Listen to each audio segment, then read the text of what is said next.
تم کسی کو مسلمان نہیں ہونے دو گے؟ چلو چلو میرے محبوب کی بارگاہ چلو، اب ہم تمہیں کو مسلمان کرائیں گے۔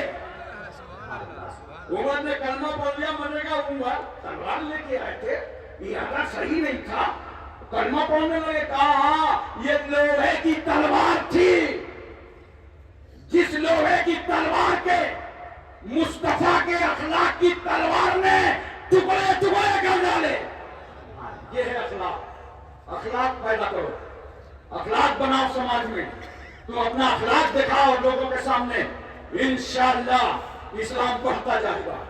اخلاق دکھانے کی ضرورت ہے۔ اچھا ایک بات اور سنو، حضرت عمر ایمان لیا تو 40 ہو گئے برابر، تو ایک چولہا نظر کر دو، مسلمانوں کی باڈی کو رجسٹریشن دلوانے کا نام فاروق اعظم ہے۔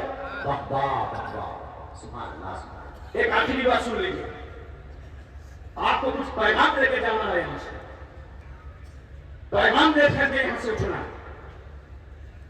4 طبقے سماج کے ایسے ہیں جو جلدی سے کسی کے عقیدت مند نہیں ہوتے۔ ایک دوست، ساتھی، کلاس فیلو کبھی اپنے ساتھی کا عقیدت مند نہیں ہوتا۔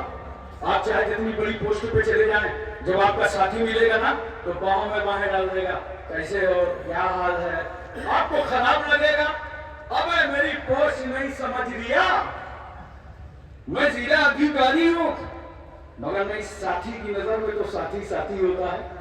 بولو، اسی طرح بیوی شوہر کی عقیدت مند نہیں ہوتی۔ اتنا چپ چاپ بیٹھے ہوئے لگتا ہے سب کی بیویاں بہت عقیدت مند ہیں۔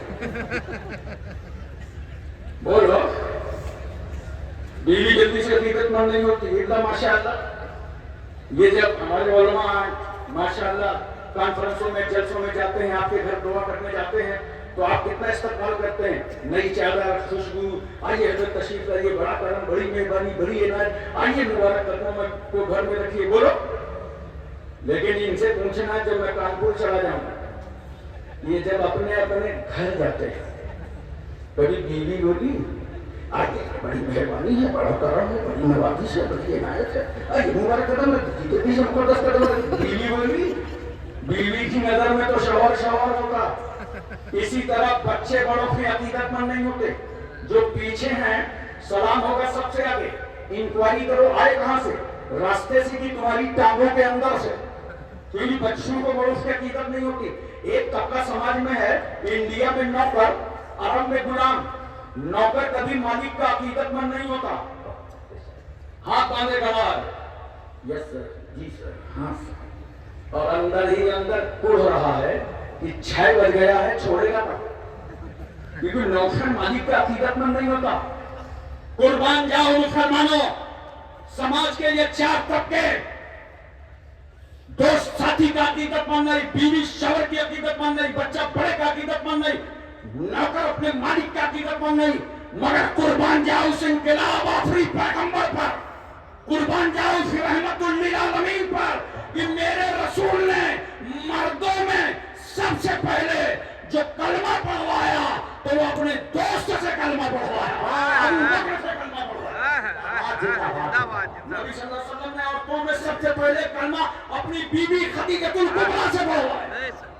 میرے رسول نے بچوں میں سب سے پہلے حضرت علی سے، اعلیٰ حضرت فاضل بریلوی لکھتے ہیں 8 سال سے لے کے 10 سال تک کی حضرت علی کی عمر ہے۔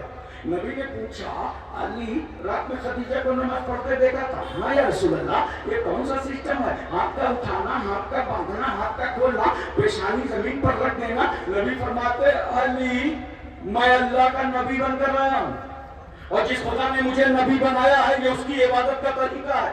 مولا علی کہتے ہیں پڑھا دیجئے۔ زید ابن حارثہ غلام ہیں، پڑھتے ہیں کلمہ اشہد ان لا الہ الا اللہ واشہد ان محمد عبدہ ورسولہ۔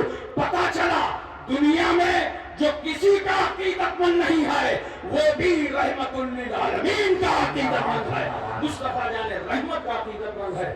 وآخر دعوانا الحمدللہ رب العالمین۔